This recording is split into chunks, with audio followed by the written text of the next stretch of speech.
Mo kí gbogbo àwọn èèyàn wa. Èmi ni Ọládipúpọ̀ Johnson, Bámòfin Ìjẹ̀mọ̀land, Bámòfin ológun Ìjẹ̀mọ̀land. Èmi eégún late Justice GBA Coker, eégún Logemo, ó ń lọ sóde. ọmọ ìkan náà ọmọ bíbí late Justice GBA Coker. Àwọn ẹ̀gbọ́n mi lọ́jọ́kọ̀ yìí orúkọ wọn ni Dr. Jùmọ̀kẹ́ Abílí. Àwọn náà jẹ́ ọmọ bíbí late Justice GBA Coker. Ọkọ mi lọ́jọ́kọ̀ yìí Dr. Ogutuga. Àwọn jẹ́ ọkọ ọmọ in-law fún late Justice GBA Coker. Àwọn méjì tó jókòó yìí wọ́n jẹ́ grandchildren fún late Justice GBA Coker. Bàbá GBA Coker òun gan ló ní eégún Logemo.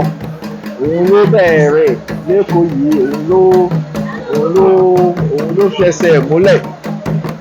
Wọ́n dẹ̀ máa ń ṣe ọdún fún ní gbogbo ìgbà ní Èkó yìí. Eégún bàbá gbogbo èèyàn ló mọ̀ ọwọ́ sáìdì Ìkẹjà ló ti máa ń jáde. Gbogbo èèyàn dẹ̀ mọ̀ pé lóòótọ́ eégún ńlá ló máa ń gbẹ̀yìn. Eégún Logemo eégún ńlá ni. Bàbá ó dẹ̀ ṣe ètò yẹn tó yẹ pé eégún yẹn kò sẹ́ni tí ò mọ̀ láàrin gbogbo àwọn ọ̀jẹ̀ gbogbo àwọn tó ń ṣe eégún tó ń control eégún. Bàbá dẹ̀ ti wá kú nísìnyí ó ti di 30-something years. After tó 40 years gan tí Logemo ti jáde ni àwa family wa wò pé ó ti tó gẹ́ ó yẹ kí Logemo tún jáde nísìn ní ọdún 2024. So ìyẹn ni àwa ṣe lénìí. Bàbá ló ní Logemo, ètò yẹn dẹ̀ ni àwa ṣe lénìí níbí báyìí. So nísìn à ń dúró kí Logemo kan kó jáde. Tó bá ti jáde pẹ̀lú àwọn tó máa tẹ̀lé, à ń dúró láti ṣẹ̀yẹ fún, láti welcome ẹ̀, láti àdẹ̀ ṣàdúrà. Àdúrà yẹn gan òun ni gbogbo wa náà fọkàn sí. A ṣàdúrà fún gbogbo wa kó tó di pé ó jáde lọ. So bẹ́ẹ̀ ni ọ̀rọ̀ eégún Logemo ṣe jẹ́ fún our Coker family.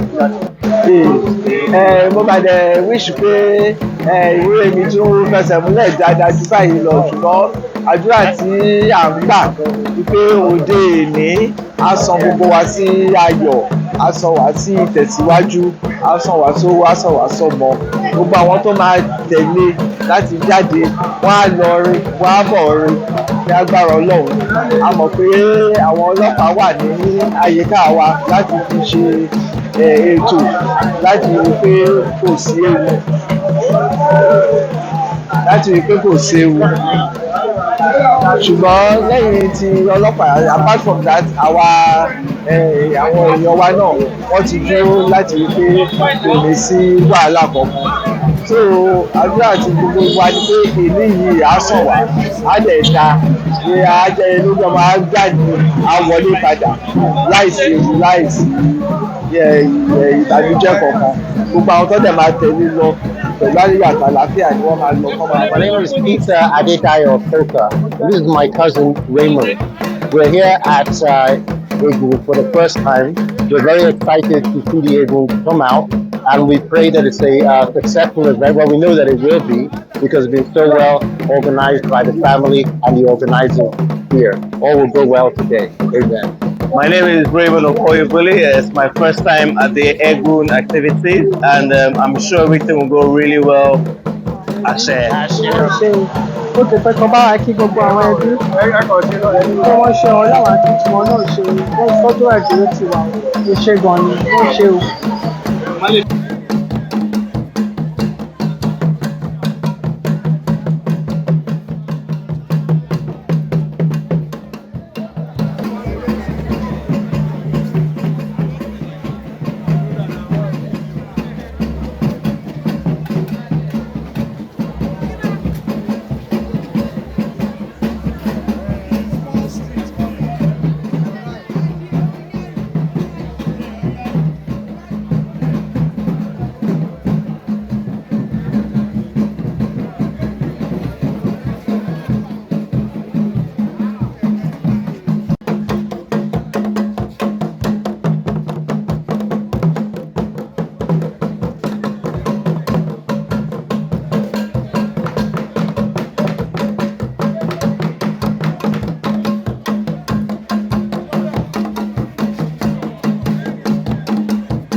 My name is Tayabili.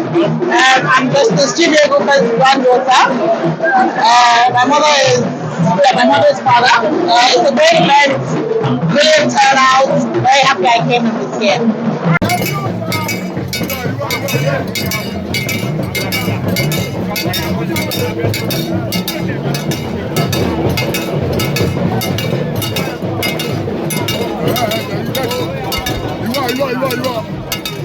Wà ó ti tẹ̀lé wọlé wàhálà lọ́ọ̀yà.